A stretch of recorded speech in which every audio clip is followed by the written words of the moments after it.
Oi, meu nome é Gabriela. Hoje nós vamos tratar o tema 2 do módulo 1. Nós vamos focar nossos debates para questões inaugurais, questões iniciais a respeito do debate sobre cárcere e fábrica.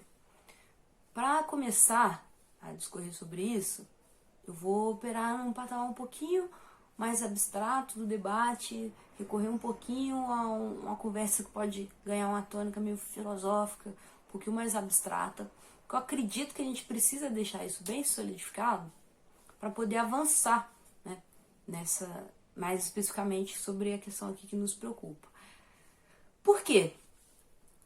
Porque muitas vezes algumas acusações que vão ser feitas, a criminologia radical, a criminologia crítica e até mesmo, né, a forma de abordagem que eu vou trazer aqui para vocês, como por exemplo o economicismo, determinismo, a gente precisa desde já tirar esse ranço, né, e mostrar onde realmente isso se deu, né, ao longo dessas explicações aí, do melhor que há de produzido a respeito desse tema, e também para a gente poder apontar onde algumas teorias, né, tidas como crítica, muito revisitadas para explicar, né, os objetos dessa ordem aí, né, o direito penal, o encarceramento, a punição, onde a gente começa a se diferenciar delas, né, os pressupostos ontológicos que estão por detrás delas, que muitas vezes a gente dá como se fosse, né, tivesse a gente nem chega a se aprofundar nesse debate assim, academicamente. A gente toma alguns autores como inocentes, né, algumas construções teóricas como plausíveis, inclusive, de serem assim, amalgamadas com o marxismo, como se o marxismo fosse deficitário numa outra tematização, e não é, né? Que na verdade é uma incompreensão e uma distorção. Inclusive por parte dos próprios marxistas. É óbvio que a nossa preocupação aqui não é com um autor específico, enquanto cientista, a nossa preocupação é desvendar a realidade, como ela funciona. Acredito eu que para trabalhar o tema do cárcere e fábrica, como é o nome do tema hoje, do módulo, a gente precisa começar deixando claro algumas questões como a ontologia, a categoria do porteleológico, para a gente poder chegar onde interessa, que é na ideologia. Por quê? Muitas vezes a gente vai operar lá na frente tendo como pressuposto algumas categorias que foram tão maltratadas ao longo do tempo que a gente precisa vir com a vassourinha por cima delas, limpando o terreno e mostrando onde mesmo, onde que está, né, assim, o movimento mais elementar para compreender, né, a atividade humana, para entender os fenômenos humanos em sociedade, óbvio, né, para poder então chegar, né, na especificidade do objeto que a gente está tratando, né. Então, inicialmente, nosso debate vai ficar um pouquinho mais abstrato. Vamos lá. Ontologia. O que é a ontologia? O que é o estudo da ontologia? A ontologia é o estudo daquilo que é, né? Daquilo que está na essência, né? Na essência do objeto, aquilo que é mais essencial, aquilo que o objeto realmente é. Mas não uma ontologia metafísica. Esse é o que o Lukács nos explica, a grande questão com relação às descobertas do Marx ao investigar a realidade. A gente não atribui, aqui óbvio, né? Nós estamos voltando nossos olhos para a atividade humana, para relações sociais. Então nós estamos falando daquilo que é mais essencial, mais elementar, o que eu não posso perder de vista quando eu estou tratando da atividade humana, do ser humano, né? O primeiro elemento que a gente pode localizar, isso núcleo duro, na ontologia do ser propriamente social, propriamente humano, né, é a sua socialidade. A socialidade como condição para que seja, né, ele mesmo um ser específico. A socialidade é estar, viver em sociedade. Não se prescinde disso. Né? A gente não pode nunca, então, partir de uma ontologia que pressupõe um indivíduo isolado. Né? Óbvio que existe, né, identificação de individualidades, é óbvio, né, os exemplares individuais do gênero humano. Mas a existência, né, do ser social, ela tira, né, a sua especificidade da sua socialidade. É isso que lhe potencia, inclusive, se especializar, ter a sua especificidade enquanto ser. Durante muito tempo, né, acreditou-se, muitos autores marxistas, que teriam chegado ao X da questão, ao colocar o trabalho como se fosse o traço tipicamente humano, aquilo que difere de fato o ser humano, o ser social dos demais seres. É o trabalho. Então, a centralidade do trabalho. Então, se eu estou falando de qualquer coisa, eu tenho que vasculhar lá como é que é o trabalho para eu poder explicar essa outra relação social. Seja eu falando de arte, seja eu falando de religião, como é que é o trabalho? O trabalho. E aí, isso coloca um desafio muito grande para quem tem uma preocupação em se manter no rigor marxiano. Óbvio que eu estou tratando muito com categorias, com formas de abordar a questão que são do Lukács. A utilização do termo ontologia é muito mais Lukács do que Marx, óbvio. Mas por que a gente acha tão importante estar sempre trazendo, né, a referência a esse pensador húngaro? Porque é talvez o dos pensadores mais importantes do século XX, mas muito maltratado, muito esquecido pelos marxistas e, né, pela academia de modo geral. Enfim, ao tratar da ontologia do ser social, Lukács explica para nós que o trabalho é, obviamente, a relação mais primária do ser humano, a relação do ser humano com a natureza, a alteração da natureza para suprir as suas necessidades mais fundamentais de existência, as suas condições, aquilo que lhe possibilita operar, né, sobre as condições materiais da sua existência. Então, é mesmo, nós estamos falando daquilo mais primário mesmo. Mas o que dá a distinção do trabalho mesmo enquanto atividade humana e não como exploração da natureza de forma instintiva? Aí que está o traço distintivo do ser social. Não é o trabalho em si. O trabalho é talvez onde isso fica mais claro. Mas esse traço distintivo é a atividade que se chama de porteleológico. O que é isso, né? Teleologia, né? Teleológico, da vontade. Por mesmo, de colocar. O porteleológico nada mais é do que a faculdade humana, do que a faculdade que o ser social tem de, na sua relação com a objetividade, né, sobre ela conseguir explorá-la, se apropriar das suas determinações, conhecê-la, né, e a partir do movimento, né, do laboratório das ideias, o movimento de abstração, movimentar o seu intelecto para, a partir, né, dessa apreensão da realidade, poder elaborar ao seu respeito, de modo a, inclusive, concretizar a sua ação nessa objetividade, colocar no mundo aquilo que previamente ideou, obviamente partindo dessa relação com a objetividade. Ou seja, colocar no mundo algo que é propriamente fruto da atividade intelectual humana, da atividade humana. Colocar no mundo por teleológico. Por que teleológico? Porque não é um mero acaso. Eu não faço por instinto, né? Não é sobre isso, não é sobre agir por instinto. É sobre conhecer a realidade, ter essa capacidade intelectual de se apropriar, de apreendê-la, né? Reproduzir a realidade idealmente, operar sobre ela no laboratório das ideias. E a partir daí, elaborar e concretizar enquanto atividade sensível, né? A transformação dessa realidade a partir daquilo que foi pensado. Teleológico por quê? Porque tem um ato de vontade, de ideação consciente, alteração consciente, visando atingir uma finalidade específica. E é óbvio que o trabalho, a alteração da natureza para suprir aquelas necessidades mais fundamentais, é onde esse movimento do porteleológico fica mais evidente. Mas o ser humano não é só naturalidade, não é só essas relações mais primárias. Aliás, é isso que ele enriquece, é isso que o distingue com tanto vigor, né, dos outros seres da realidade.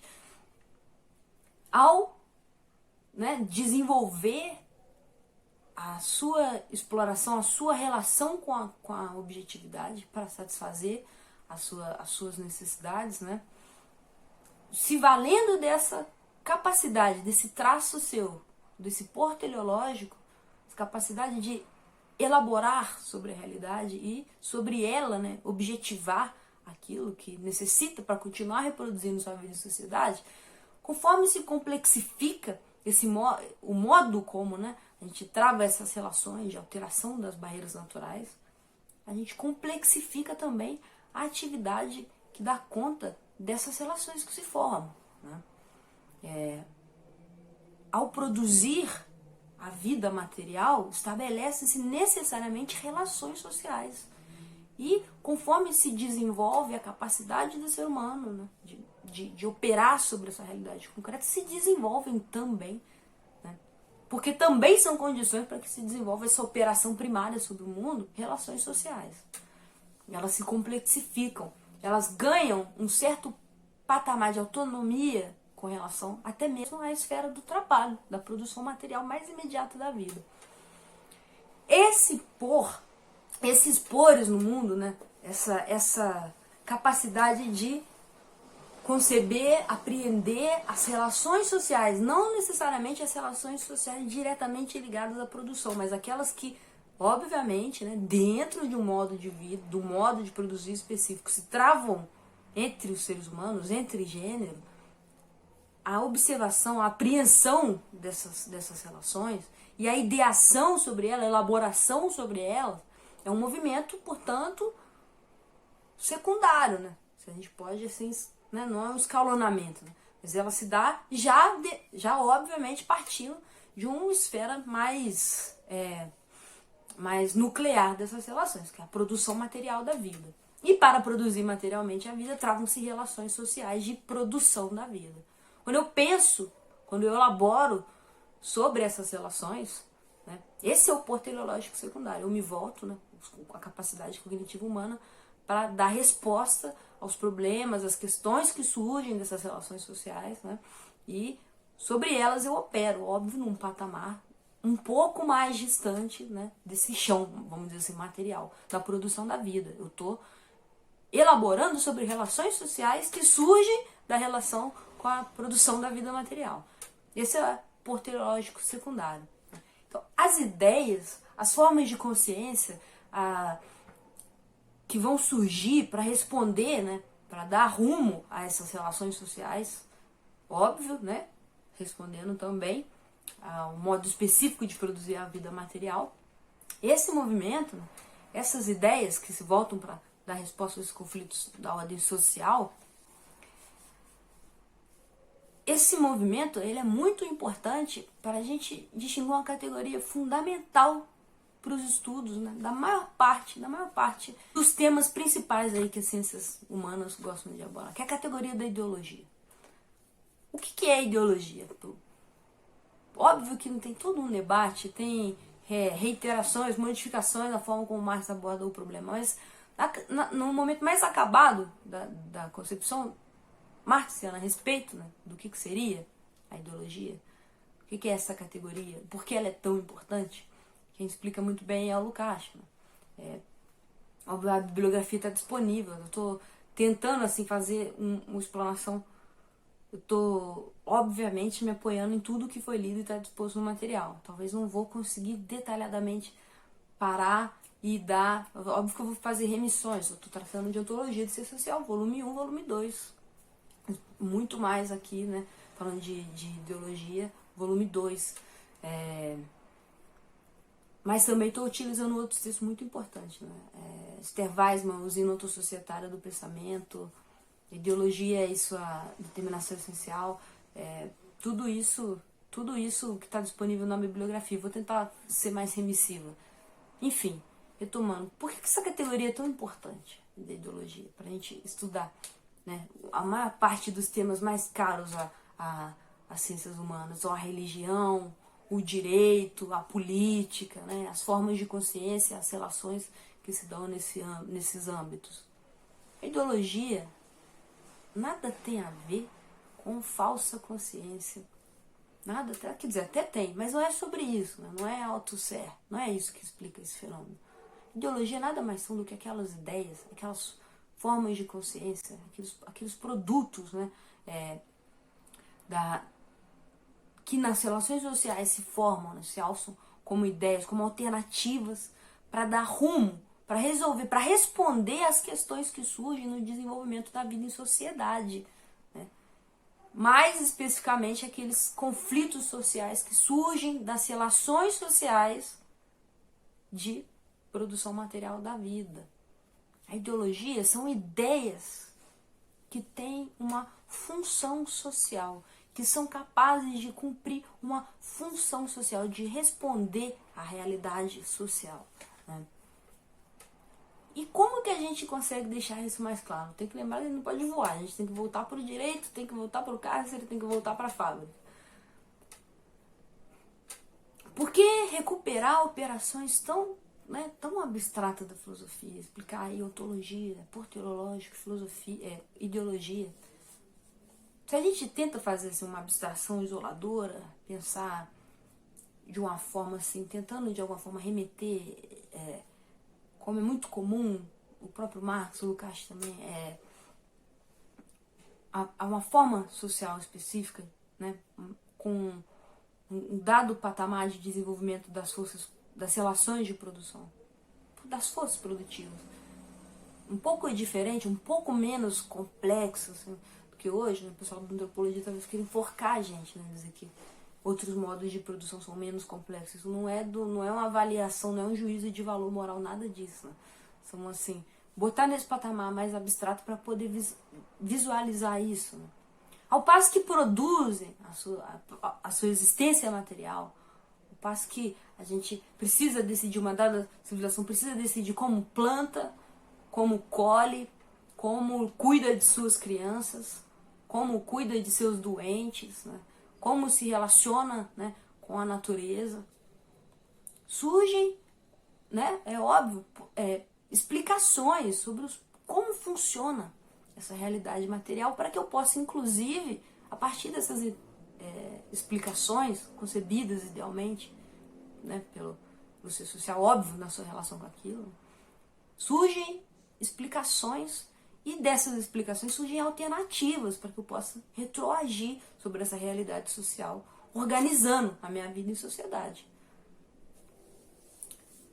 Aqui está o movimento das variadas das variadas ideologias específicas. Talvez a religiosidade seja um exemplo mais claro para a gente conseguir ver isso. Se um dado evento da natureza sobre o qual eu ainda não desenvolvi, né, o suficiente, né, meus instrumentos não me permite destrinchá-la ali, né, não tenho um microscópio, não conheço ainda, não cataloguei, né, os seres, né, não consegui ainda decifrar ainda questões mais elementares da vida, né, os micro-organismos, não conheço ainda isso, o grau de desenvolvimento, né, dos estudos sobre a natureza ainda não atingiu esse patamar, para eu explicar um fenômeno como, por exemplo, a fermentação da uva que transforma o vinho. Óbvio que eu posso recorrer a uma variada sorte de explicações sobre esse fenômeno.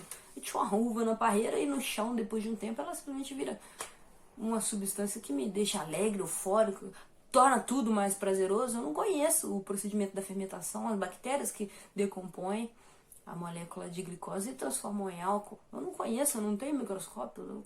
Eu vou atribuir a quem, né? Eu vou atribuir ao que aquele procedimento, aquele acontecimento. Então, o pensamento místico, as explicações de realidade que se dão nesse patamar, por exemplo, da religiosidade, óbvio, buscando responder a coisas que estão acontecendo concretamente e as coisas que eu já conheço, né? Eu conheço, por exemplo, a atividade humana. Eu sei que o ser humano mexe na natureza para atender às suas necessidades. Então, eu posso pressupor que tem ali uma entidade que age como eu, transformando aquela uva em vinho, né? Para quê? Para o prazer, porque é isso que ele causa, né? Então eu tô falando assim, um exemplo bobo para tentar explicar como é que surge essa sorte de explicações, né? Por exemplo, da ordem religiosa. Tem outras, como por exemplo a tradição, né? Um dado momento, num dia de grande chuva, que um determinado indivíduo ali do nosso grupo resolveu se vestir com uma determinada cor, vestiu de rosa, caiu uma chuva forte que alagou, destruiu a nossa cidade. Então, se eu não conheço, né, os fenômenos climáticos, não sei explicar, não conheço as estações do ano, não sei, conheço, né, assinto, mas não desvendo tudo, não sei, El Niño, Laninha, tem explicações que não conseguem atingir isso. E nunca tinham antes ali as mulheres se vestidas de rosa, por quê? Tá proibido usar rosa nessa época do ano, então, porque isso agora foi obviamente isso. Essa foi a única coisa diferente que aconteceu para causar esse estrago todo, né? Então, daí se forma ele mesmo como uma tradição, que não necessariamente tem exprime a realidade como ela é, mas são ideias que se apresentam como alternativa. Então não pode vestir rosa nessa época do ano. Isso tá proibido, tá banido. Não pode de forma alguma. Vão se formando elementos como a tradição, como a moral, né? Tudo isso visando o quê? Visando responder os conflitos que, enquanto sociedade, né?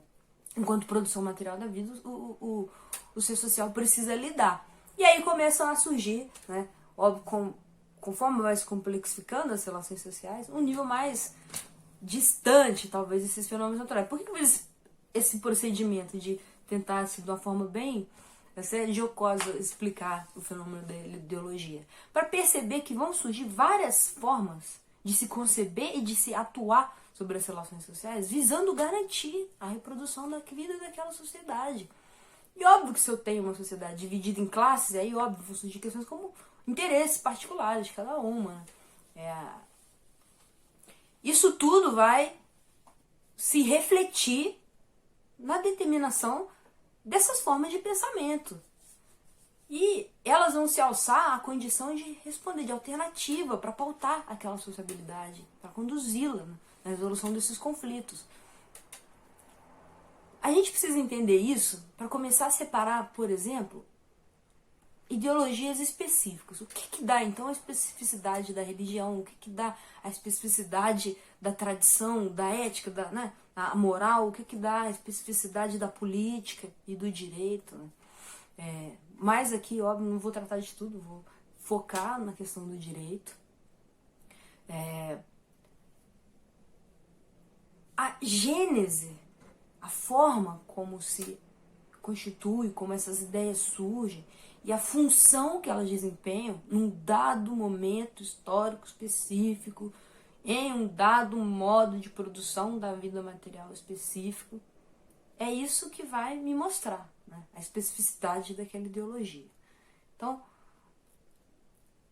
para ficar mais claro, o que seria, então, o modo específico do direito? Tem uma discussão muito extensa sobre isso.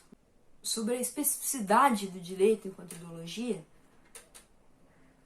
Principalmente os marxistas do direito adoram se engalfinhar para resolver essa questão. O que é direito, afinal? Né? Isso aqui é direito? É uma forma proto-jurídica? Isso daqui não é direito? Só tem direito depois do capitalismo? Eu gosto bastante do recurso que a gente consegue, que o Lukács emprega para tirar suas conclusões, né, a respeito do fenômeno do direito. Obviamente que para o desenvolvimento de um dado modo de produção específico, a configuração das relações sociais pertinentes, né, que aquele modo específico de produzir a vida material, elas precisam, né, seguir uma certa previsibilidade. Não pode, não existe desenvolvimento social e meio a um monte de maluquice acontecendo no cotidiano, não. É preciso que a gente tenha, né, uma certa permanência no tempo, que a gente siga determinados padrões de reprodução dessa sociabilidade, a gente conservar no seu fundamento aquilo que tem mantido a gente vivo, o nosso modo, né, de produção da vida. Então, como é que eu garanto que essa sociabilidade vai se desenvolver sob certos determinados padrões de comportamento? Né? E quando a gente fala assim, vai ser assim, nossa, a coisa mais reacionária do mundo, né? Conservador, mas essa é a função, né?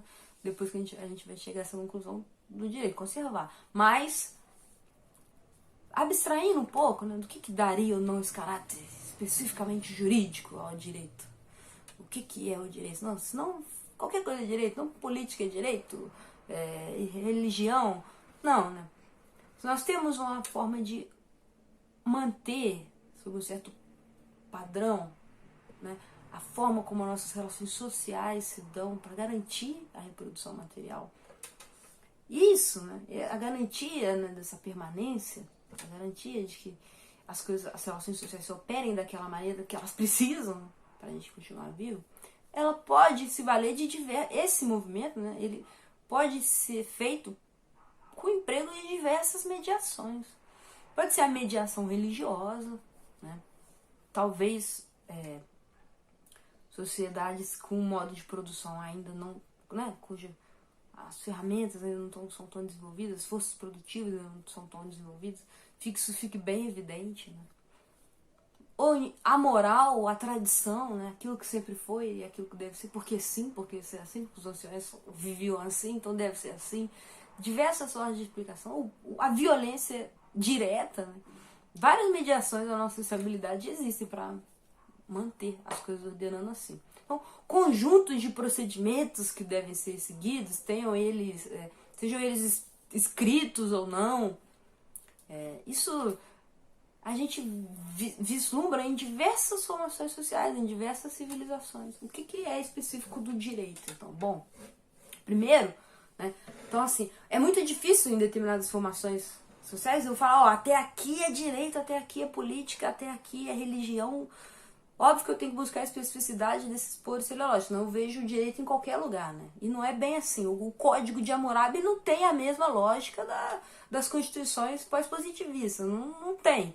Eu não posso utilizar isso naquela forma que não nada desenvolvida lá de trás. Por mais que se fundamente o direito romano também, por mais que o direito na modernidade tire dessas formas lá atrás de ordenação do cotidiano, né? De garantia da permanência de certas relações para reprodução da vida material, se espelhe lá atrás, o jeito recoloca isso, né? E é justamente com a modernidade, né? Não a modernidade como mera passagem do tempo, mas com o desenvolvimento do capitalismo, a concepção de mundo específica da classe que é realmente aquela que domina, né, neste modo de produção. Então a frase do Engels é a concepção jurídica de mundo, ela destrona a concepção teológica de mundo, a lógica da igreja. Então não existe mais a noção de privilégio, agora nós temos a noção de direitos subjetivos. E o que dá então essa especificidade ao direito, né, enquanto ideologia? Na sua forma mais acabada, né? Não são meramente, agora não é mais os escribas do templo que falam como você deve viver, né? Então, o que dá a especificidade do direito como a gente o conhece hoje no contemporâneo?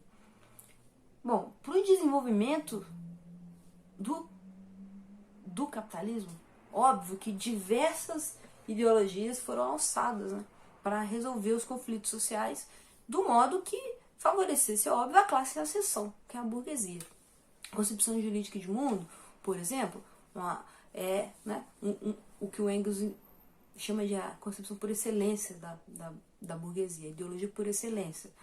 Porque é através dessa mediação, da mediação do direito, que a burguesia consegue universalizar, né, a sua forma de gerir os conflitos sociais, que surge do modo de produzir a vida específico do capitalismo, cujo poderio da burguesia pressupõe. Por que é, por excelência, o modo da burguesia de resolver os conflitos sociais? Nós temos, então, nesse movimento do que dá especificidade do direito, algo que o Lukács chama atenção, acho que muito bem explicadinho no pensamento de sua determinação social, determinação dos o texto da Esther Weidman está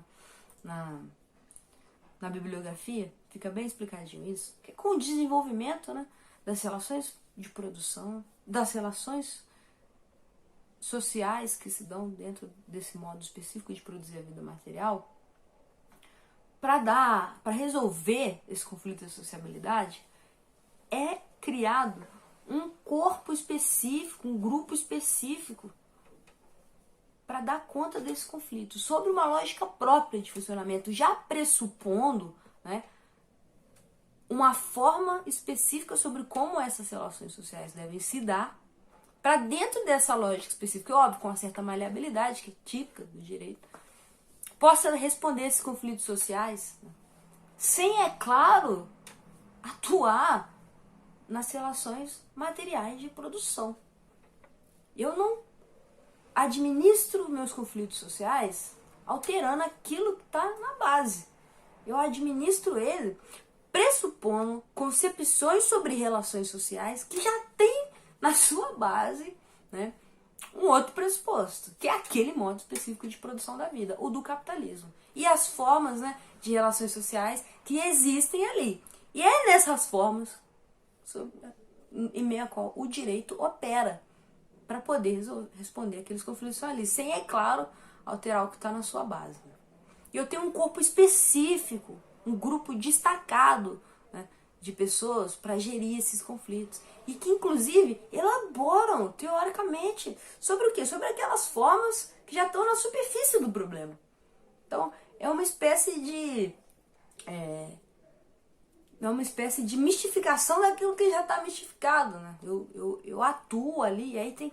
Por que muitas vezes a gente, na fala do jurista, a gente vê que alça voo e fala coisas assim que estão ali... É um juridiquês sobre o juridiquês mesmo. A gente está elaborando sobre leis, e as leis falam sobre o que? Senão as relações sociais. E essas que relações sociais?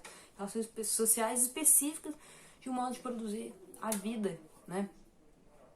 Materialmente falando. Então, o que é específico do direito? Ele se laiciza, né? E quem passa, né? E o Estado, né? A gente, óbvio, né? Quando tá falando de direito, né? Tem que falar também de política. São ideologias que operam conjuntamente. Né? E tem o papel de, no caso do direito especificamente, tem o papel de conduzir os conflitos da sociabilidade sobre um padrão que não altera jamais aquilo que é realmente a fonte daqueles conflitos sociais, né? Obviamente, operando com um corpo especializado de juristas, dentro da lógica do Estado, né? Como forma política acabada, desenvolvida, né?